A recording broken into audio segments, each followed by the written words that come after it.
Every year, governments celebrate one number. They announce it with pride. They chase it obsessively. They build entire policies around it.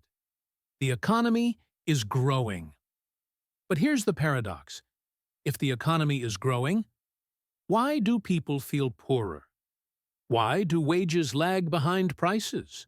Why does life feel harder, not easier? What if economic growth, the thing we're told guarantees prosperity, is quietly failing the people it claims to help? What if growth itself is the lie? After World War II, growth became sacred. Nations were rebuilding from rubble.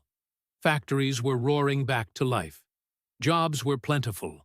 Living standards were rising. In 1960, the average worker could support a family on one income. Homes were affordable. Education was cheap. Healthcare was manageable. GDP rose, and so did real prosperity. So economists made a simple assumption. If GDP goes up, life must be getting better. Today, global GDP is over $100 trillion, the biggest in human history. Yet millions work longer hours, for less security, with more debt, and shrinking futures. Growth is up, satisfaction is down.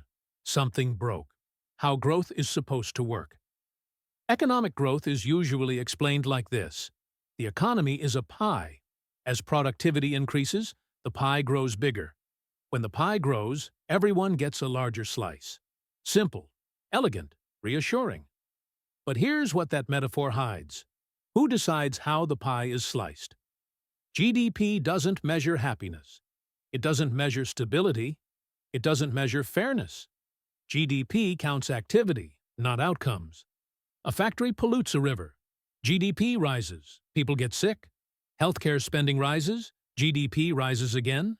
Debt increases. Financial activity rises. GDP rises again. Even disasters grow GDP. Rebuilding after hurricanes, wars, crises. GDP doesn't ask why money is spent, only that it is. Growth measures motion, not direction. Turning point. The illusion began to crack in the 1970s. Productivity kept rising, but wages stopped keeping up. For decades, workers produced more, but earned roughly the same. Where did the growth go? It flowed upward, into asset prices, into corporate profits, into financial markets. Growth no longer meant better lives. It meant bigger balance sheets. Then came globalization. Companies chased cheaper labor. Jobs moved overseas. Local economies hollowed out. Growth still looked strong on paper, but communities collapsed in real life. Then came the financial age. Instead of building things, economies began trading claims. Debt replaced income. Speculation replaced production.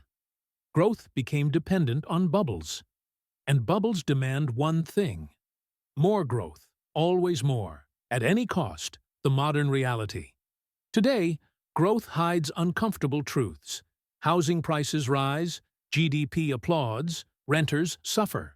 Healthcare costs explode, GDP celebrates, families drown in bills. Education gets expensive, GDP grows, students start life in debt. Growth rewards scarcity. Growth rewards leverage. Growth rewards ownership, not effort, not stability, not well-being. That's why two economies can grow at the same rate and feel completely different to the people inside them. One spreads gains broadly. The other concentrates them at the top. GDP sees no difference. Growth became a scoreboard, not a compass. Economic growth isn't evil, but worshipping it blindly is dangerous. Growth without distribution creates resentment. Growth without limits destroys trust. Growth without purpose hollows out society. The real question was never, is the economy growing? The real question is, who is it growing for? Because if growth makes numbers bigger, but lives smaller, then growth isn't progress. It's camouflage. Finally, if GDP keeps rising, but your life keeps getting harder, Should we still call that success?